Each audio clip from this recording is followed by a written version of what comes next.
sou a Thaís, sou psicóloga esportiva da IG. Comecei a trabalhar com o poker justamente com a IG. Tenho gostado cada vez mais de trabalhar com essa modalidade esportiva, né? Então, hoje eu trabalho bastante com jogadores, atletas de poker e com equipes, né? E times, assim como a gente está trabalhando aqui hoje, né? Então, eu vou começar compartilhando a minha tela aqui. Então, hoje a gente vai falar um pouco sobre o tilt do erro. Então, o que é tilt? Que eu coloquei o raiva aqui no canto, eu acho que ele representa muito bem o tilt. Não sei se vocês já assistiram Divertidamente. Divertidamente é um desenho, é uma animação, onde eles mostram um pouco das emoções, né? Eles mostram lá os personagens das 5 emoções, basicamente. E esse aqui, o personagem que vocês estão vendo, o nome dele é o Raiva, bem representado ali pela ira dele, pelo foguinho saindo da cabeça. O tilt é basicamente isso, né? É quando o Raiva ele estoura, é quando o Raiva ele sai soltando fogo para tudo quanto é lado, ele sai batendo no joystick, né, lá no filme. Então esse é o Raiva tiltado. O tilt é a raiva mais uma jogada ruim. A questão não é a raiva, a questão não é o que eu sinto, mas a questão é como eu gerencio essa raiva. A questão é como eu consigo conduzir e gerenciar da melhor forma as minhas emoções. Mas emoção não é algo que a gente controla. A gente não controla as nossas emoções. A gente gerencia. Então as emoções elas vão vir, elas vão aparecer. As emoções são um significado, são um sintoma do que está acontecendo, são um sintoma do que a gente está pensando, é um sintoma das nossas expectativas, dos nossos objetivos. Então, a raiva, ela representa isso. A raiva, ela pode representar uma frustração, a raiva, ela pode representar a pessoa mimada que eu sou, né, por querer as coisas do meu jeito, da minha forma, no meu tempo. Então, todas as emoções, elas representam isso. As nossas expectativas, frustrações, visões, relação com o mundo. Então, a questão aqui não são as emoções, mas o que eu faço com as minhas emoções. A questão não é a gente evitar a raiva, mas qual a melhor forma de lidar com a raiva? O que eu posso fazer para lidar da melhor forma possível com a raiva? Raiva é o sintoma, não a causa. Então a raiva, ela não é o problema em si, mas a raiva, o tilt, eles denunciam um problema, eles apontam um problema, o tilt ele escancara um problema, ele escancara alguma coisa que está acontecendo ali que não está muito certa, que não está muito legal, que não está muito bem encaixada. E aí, quais os tipos de tilt? A gente separou aqui em bloquinhos, né, em gavetinhas, em caixinhas, mas é um critério didático, porque para todos esses tipos de tilt, a gente está falando de gerenciamento emocional, de gestão emocional, gestão das emoções. Mas, para a gente até conseguir nomear melhor o que a gente está sentindo e entender quais estratégias, quais técnicas a gente pode utilizar, a gente pode pensar em diferentes tipos de tilt. O tilt da fase ruim, o tilt da injustiça, o tilt do odeio perder, tilt de erros, tilt de direito, de vingança, de desespero, dentre vários outros tipos de tilt que podem existir. Hoje a gente vai falar um pouco sobre justamente esse tilt do erro. Então, o que é esse tilt do erro? Se a gente vai considerar as emoções que a gente estava conversando lá antes, né? A raiva mais uma jogada ruim, a raiva mais situações ruins que estão acontecendo, a raiva mais a bad beat, a raiva mais o cooler, a raiva mais, enfim, diversas questões que podem acontecer em conjunto com emoções ruins. O tilt do erro, antes da gente começar a entender o que pode ser esse tilt do erro, do que a gente está falando, é a gente entender o que é um erro. O que é errar? Aí eu não estou buscando aqui um conceito certo ou errado, né, a respeito do erro. A ideia não é que a gente pesquise no dicionário o que é erro, mas a gente entender para cada um de vocês o que significa errar. O que é errar para vocês? No grind, no poker, o que vocês consideram como erro? Agora eu errei, agora eu falhei. O que é erro para vocês? Se a gente pega o tilt do erro e a gente cava, né, a gente tenta encontrar o que está por debaixo dele, o que está ali por detrás dele, o que a gente encontra? O problema de fato é o erro? Ou é o que o erro significa? Ou é o que o erro denuncia? Ou é a emoção que o erro traz? Então pode ser todos esses significados, pode não ser nenhum desses e algum outro que a gente ainda não pensou. Às vezes é uma teimosia em fazer errado, ter uma vozinha lá no fundo, né? O pai e a mãe falando não faz, Mas você vai lá e faz. Mesmo com a vozinha falando que não vai dar boa, que todas as outras 500 mil vezes que você fez não deu certo, por experiência deles não deu certo, você vai lá e faz. Legal, então o tilt do erro ele pode estar muito conectado com teimosia. Outra coisa que eu escuto bastante é um tilt do erro com aquele erro óbvio. Não é algo que ele está teimando, não é algo que ele está sempre errando, mas é algo que é óbvio. É um fold claro, mas por algum motivo ele vai lá e toma uma decisão errada e ele percebe que ele tomou uma decisão errada depois que ele clicou o botão, depois que ele tomou a ação. E aí vem a cobrança, aí vem o julgamento. Então, se a gente for definir o tilt do erro de uma forma bem breve, o tilt do erro, ele acontece quando a frustração ela é tão intensa que chega a afetar a nossa performance. Então é natural que o erro ele nos frustre. É natural, é normal, é esperado que após um erro importante, numa decisão importante, eu me frustre, eu me sinta frustrado, eu me julgue por aquilo. E isso é até importante, que eu me frustre, é até importante que eu me olhe com um determinado, em certa medida, um julgamento, para que a partir daquilo eu melhore, para que a partir daquilo eu tenha um potencial de mudança, eu entenda que eu preciso mudar. O problema passa a ser quando esse erro, ele é tão frustrante, a frustração ela é tão intensa, o julgamento é tão intenso, que isso passa a afetar a minha performance. Eu passo a tomar más decisões, eu passo a errar por causa do erro, eu perco a minha calma, eu perco o meu foco no jogo, eu perco essa percepção, essa sensação da natureza do jogo. Então, o erro ele começa a ficar muito mais sensível e por conta disso eu acabo errando ainda mais. E aí a gente pode até pensar aí numa bola de neve. Coisas vão virando uma bola de neve. Quanto mais eu erro, mais eu tô frustrado. Quanto mais frustrado eu tô, mais erros eu cometo. Quanto mais erros eu cometo, mais irritado comigo eu fico. Quanto mais irritado comigo eu tô, mais erros idiotas eu vou cometendo, e aí para voltar para o meu raciocínio, e aí para injetar lógica novamente, demanda um trabalho, demanda uma energia, demanda um trabalho mental, uma autoconsciência, uma autopercepção muito boas, né, muito aguçadas. Paciência, né, e paciência. Então, quando a gente fala de erro, de tilt de erro, é importante que a gente pense qual é o nível de frustração? Qual é o nível de auto-julgamento pelo meu erro cometido? Qual é o peso que eu dou para esse erro que eu cometi? Eu me rotulo por causa daquele erro? Eu passo a pensar sobre quem eu sou, sobre o tipo de jogador que eu sou, sobre o valor que eu tenho enquanto jogador por causa daquele erro? Eu me frustro por mais uma vez ter sido teimoso, por exemplo? Eu me frustro por mais uma vez não ter ouvido aquela vozinha. E o que eu faço com essa frustração? Essa frustração ela serve para eu me julgar ainda mais ou não? A gente se cobra tanto, né?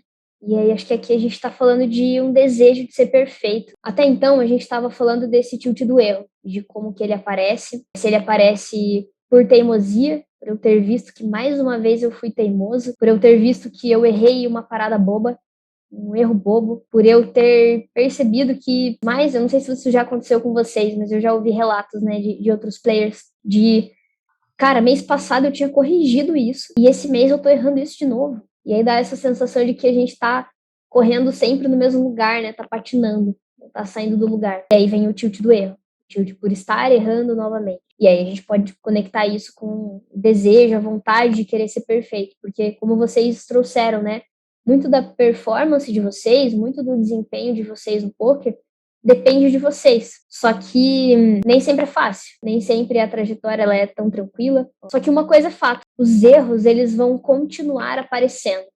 Todo dia no poker tem algo para ser ajustado, tem algo para ser arrumado. Seja algo que vocês já conhecem, seja algo que vocês desconhecem, seja algo que alguém que joga high stakes, seja o Yuri, né, o The Nerd Guy, ele vai continuar errando, ele vai errar. Talvez ele erre todos os dias. Ele tem coisas para ajustar todos os dias. O poker é um organismo, né? Então ele está em movimento, ele está em mudança, ele está em constante mudança.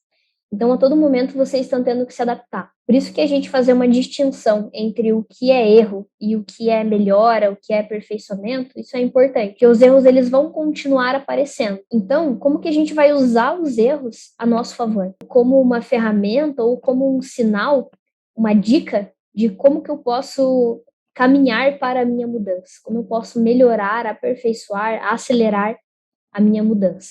Esse livro aqui, ele fala sobre o tilt do erro, ele fala sobre todos os tipos de tilt e ele fala sobre o tilt do erro. E ele traz uma perspectiva muito interessante a respeito do erro. Ele fala que se eu não gosto do meu erro, se eu não consigo me relacionar com o meu erro de uma forma satisfatória, de uma forma positiva, é a mesma coisa que eu não gostar do meu desempenho, do meu desenvolvimento. Porque é justamente o erro que vai me ajudar a melhorar, que vai fazer com que eu entenda onde eu preciso melhorar, onde eu preciso olhar. E que o erro ele vai continuar aparecendo. Coisa é como eu vou me relacionar com ele. Qual a melhor forma de nos relacionarmos com o nosso erro? Como que vocês se relacionam com o erro de vocês? Como que vocês foram aprendendo ou não a se relacionar com os erros de vocês? Cognitivamente falando, o nosso controle inibitório, ou seja, a nossa impulsividade, né, o controle de impulsividade, ele tem um nível. É como se fosse uma garrafa de água, né? Essa aqui tá vazia porque tá tudo ali no meu copo.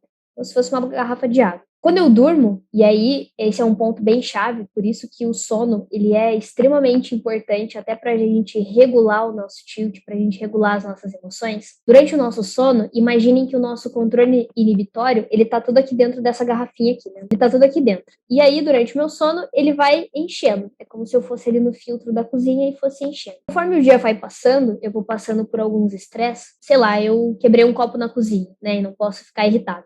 Eu gastei um pouco da água. Aí eu fui dirigindo até o trabalho, tinha um monte de barbeiro na rua, ou sei lá, várias coisas me irritaram no trânsito, eu tava atrasada e tal, nananã. Eu fui gastando essa água e ela vai indo embora. Vai chegando, sei lá, 9 horas da manhã, já tá aqui. Meio-dia, 15 horas, 16, 17, 18, 19, ele vai acabando. Lá no final do dia, por isso que no final do nosso dia, a tendência da gente estar mais impulsivo é maior, porque a minha impulsividade ela já está quase acabando, né? Eu já usei ela durante todo o meu dia. Então, a chance de eu ser mais impulsivo nesses momentos é maior. Então, quando vocês pensarem em impulsividade, ou eu cometi um erro por causa de outro erro, ou eu ainda não tenho esse gatilho, né, ou essa virada de chave para falar chega, não, acabou, né, não vou tiltar, chega de errar, concentra no jogo, injeta lógica, é algo que a gente treina. Então a gente pode fazer com que ao longo do dia eu gaste menos água do que estava sendo colocado aqui no meu controle de impulsividade, mas é importante que a gente também compreenda que nem sempre dá para ter essa virada de chave, né? Mas que parte aí de um treinamento, parte de experiência, parte de eu entender a natureza do jogo, coisas aí que vocês já sabem. O que a gente pode utilizar enquanto estratégia, o que a gente pode colocar aí na nossa caixinha de ferramentas para pensar em como que eu posso usar os meus erros para melhorar, como que eu posso gerenciar o tilt do erro, ou melhor, como que eu posso gerenciar o meu erro, a minha percepção, a minha leitura a respeito do meu próprio erro, como que eu posso interpretar o meu próprio erro. Eu trouxe 2 sugestões aqui, que estratégia específica vocês usam. Ah, eu vou na cozinha, pego um suco de limão e coloco bastante açúcar. Ah, eu olho para a parede e fico respirando e respiro 3 vezes muito profundamente. Eu vou pro box, né? Eu coloco a luva de boxe aqui e bato no saco aqui que eu tenho no meu quarto. Não sei. O que vocês usam para utilizar no tilt do erro? Prevenir o tilt, fazer com que ele não aconteça. E aí a gente pode pensar aqui em algumas possibilidades. Eu identificar sinais, né? Começar a nomear sinais de quando o tilt está aparecendo.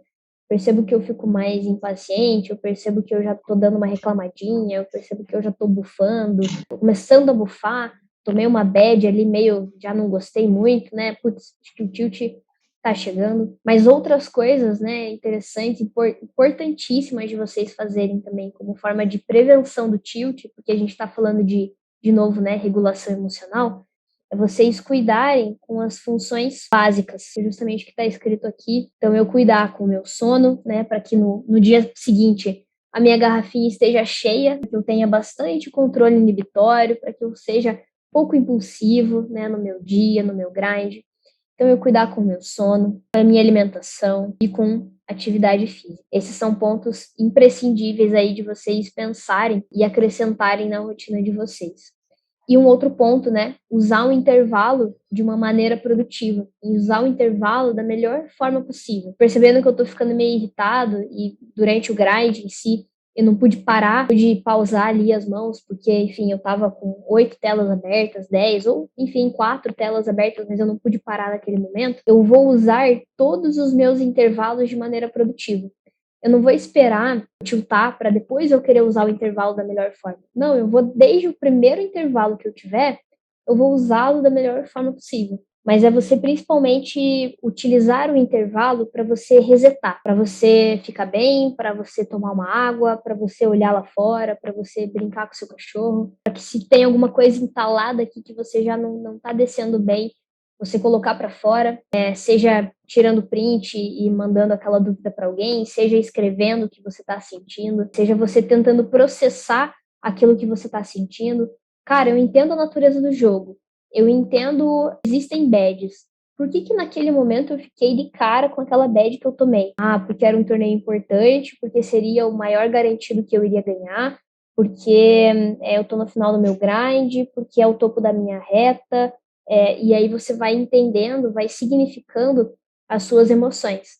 Coisa que no meio do grind, às vezes, não dá tempo, não dá para fazer. E na hora do intervalo, você tem um pouco mais de tempo para pensar, para digerir, né, para mastigar esse sentimento, mastigar essa sensação, essa emoção e tentar digerir aquilo, para que durante o grind você consiga injetar mais lógica, porque você deu voz às suas emoções e sensações antes. Então agora chegou o momento de injetar a lógica. A gente repetiu aqui algumas estratégias, então muitas delas vocês já conhecem, mas é interessante que vocês tenham isso em mente.